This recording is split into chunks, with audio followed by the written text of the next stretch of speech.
नमस्कार दोस्तों। 5 राज्यों में विधानसभा चुनाव और लोकसभा चुनाव की तारीख जैसे ही नजदीक आती जा रही है, सड़क से लेकर संसद तक नेताओं में जुबानी जंग तेज हो गई है। संसद में फ्लाइंग किस के आरोपों से घिरे राहुल गांधी पर अब भाजपा के वरिष्ठ नेता और पूर्व कैबिनेट मंत्री मुख्तार अब्बास नकवी ने बड़ा हमला बोला है। मुख्तार अब्बास नकवी ने कहा कि मेरी सोनिया गांधी जी को सलाह है कि वो राहुल गांधी का एडमिशन किसी पॉलिटिकल प्ले स्कूल में करवा दें। हालांकि राहुल गांधी अब बड़े हो गए हैं, वह प्रौढ़ शिक्षा का भी सहारा ले सकते हैं। एडल्ट एजुकेशन के जरिए भी वो राजनीति का ककहरा सीख सकते हैं। उन्होंने कहा कि राहुल गांधी के पास अभी भी शुद्ध रूप से तर्कों की कंगाली है और कुतर्कों की मवाली है।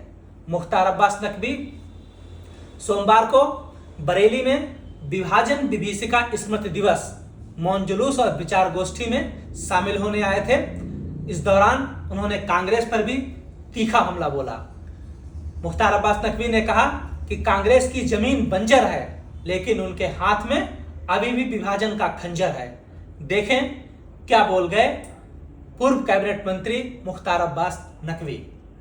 राहुल गांधी जी के लिए मैं केवल इतने ही बिना मांगी उनकी मम्मी जी को सलाह दूंगा कि उनको किसी पॉलिटिकल प्ले स्कूल में या पॉलिटिकल प्ले पाठशाला में प्रवेश करा दें उनका, क्योंकि आज वो वैसे तो अब उम्र बहुत हो गई है और आज भी प्रौढ़ शिक्षा का भी युग चल रहा है।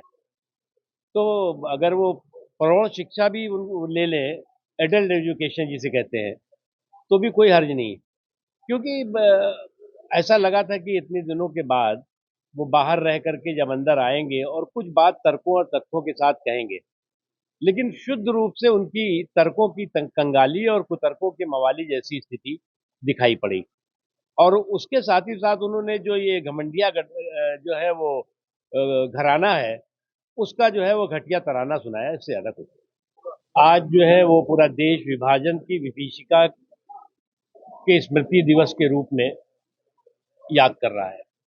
विभाजन की विभीषिका कांग्रेस और मुस्लिम लीग के क्रिमिनल कम्युनल कलंक का नतीजा है, करतूत का नतीजा है। आज भी कांग्रेस और मुस्लिम लीग की जो सांप्रदायिक जुगलबंदी है वो खत्म नहीं हुई है। आज उनकी जमीन जरूर बंजर है, लेकिन उनके हाथ में अभी भी विभाजन का खंजर है और इस चीज को हम सबको समझना होगा, हम सबको होशियार रहना होगा। कुछ लोग आज नए चोले में पुराने खेले के लिए फिर से निकल पड़े हैं।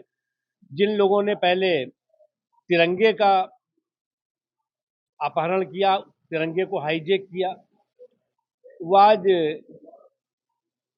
इंडिया को जो है वो टुकड़े टुकड़े करके हाईजैक करने की कोशिश कर रहे हैं। और इसीलिए हमने कहा कि ये जो इनका नए चोले में पुराना खेला शुरू करने की कोशिश है, इसलिए हम सबको होशियार रहना होगा और हमें आज़ादी के जश्न के साथ विभाजन के जख्म को हमेशा याद रखना होगा, क्योंकि इस जख्म ने देश को, मानव को, मानवता को, इंसान को, इंसानियत को और मुल्क को बहुत चोट दी है, जख्म दिया। और इस गुनाह के सबसे बड़े गुनाहगार अपने राजनीतिक स्वार्थ और निहित स्वार्थों के लिए, जो दो गुनाहगारों की जुगलबंदी इस गुनाह के लिए थी, उसमें कांग्रेस पार्टी और मुस्लिम लीग थी। हालांकि उनकी जमीन जो है इस समय बंजर हो गई है, लेकिन सबको याद रखना चाहिए कि उनके हाथ में अभी भी विभाजन का खंजर है और उनकी हरकतें इस बात की जो है वो प्रमाण है। इसलिए हमें मुल्क को नरेंद्र मोदी जी के नेतृत्व में जो हम तरक्की के रास्ते पर, हमारे देश की समृद्धि, सुरक्षा और नरेंद्र मोदी जी के नेतृत्व का सुशासन आज जो है वो पूरी दुनिया में भारत की धाक और धमक को मजबूती कर रहा है, मजबूत दे रहा है। और भारत की धाक और धमक को धूमिल करने की कुछ लोग जो धूर्ततापूर्ण धुन में लगे हुए हैं, उसे हम सबको मिलकर के धूल दूषित करना है।